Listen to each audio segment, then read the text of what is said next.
Hey, it's Unhurried Productivity Day 15. We're getting into something here. Had a good day, got some good stuff done, but more importantly, got some good insights into this whole idea of unhurried productivity, and I want to share those with you. So you might remember, you might have seen me talk about this before. This is the idea that we can be productive or unproductive. Productive being we're making stuff happen, there's outputs. Unproductive is the opposite of that, nothing visible happening, no outputs. Culture, our Western culture says this is good, this is not so good, we need to be here, don't be here for too long please. And I tend to disagree that this is not good. It's actually really important, but I'll get to that in a minute. This idea here of hurried being frenzied, lots going on in our minds, kind of juggling a whole lot of stuff. Unhurried is this state of clarity, this state of slowing down, but having a real sense of focus and deliberateness about how you're operating. So this is sort of state of output, state of mind, if you like. Now, that's the core idea. Here are the boxes with some labels on. So down here, when we're just running around in circles and not getting anywhere, that's the frustration space, right? You know, as we all know that. Up here, we're going really hard. We're making a lot of good stuff happen, but maybe we're a bit frantic. We can end up crashing, and that's the exhaustion box. Down here in reflection is when we just sort of stop and we're just getting a bit of perspective. I also call this the observation box, where we're standing back and just observing and noticing. And then up here, when we're making stuff happen, but we're perhaps a little slower about how we're doing things, a bit more deliberate, that's the flow state. That's nirvana, as a lot of people call it as well.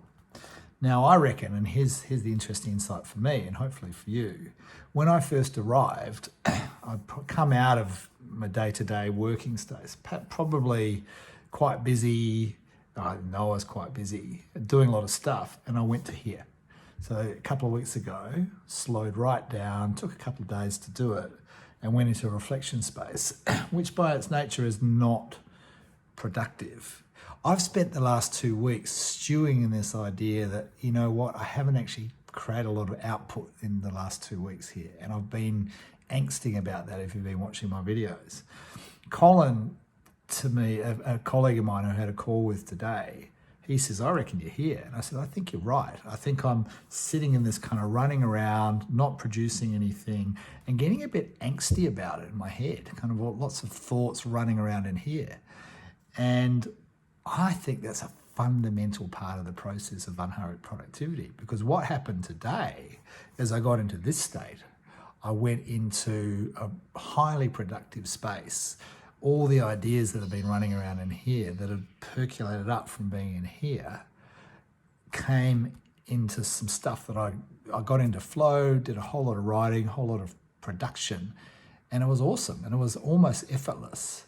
So if I think about the value of something like this and the value of a couple of weeks like this, it's going from here to here to here to here. And I think we need to allow ourselves space to be in each of these. Not too much in all of them. Even this one for itself, you could get to a point of apathy, I suspect. But just valuing being down in here in this unproductive space and allowing ourselves to do that. I think that's been the hardest thing for me over the last couple of weeks, is to allow myself not to be productive and not to think that I should be being productive. Allowing the process to do its thing. So right now, as you can probably hear in my voice, I've got a lot of energy, I've got a lot of excitement about this idea. And I'm thinking about, so what does it take for all of us to do that? What does it take for us to create cultures where we have unhurried productivity and allowing that space for unproductive time in inverted commas? Yeah, and that's what I'm writing about.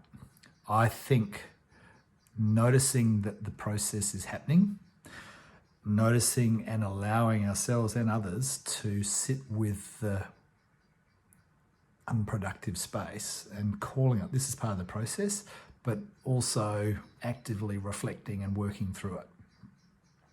I want to make that a bit more tangible for you, but not right now, because this has been a long video compared to the other ones. So I think we'll leave it there and stay tuned tomorrow for ideas, insights about how I might be helping us move. I think I'm kind of helping me move and helping you move across the 4 quadrants in a healthy way. Have a good one. See you soon.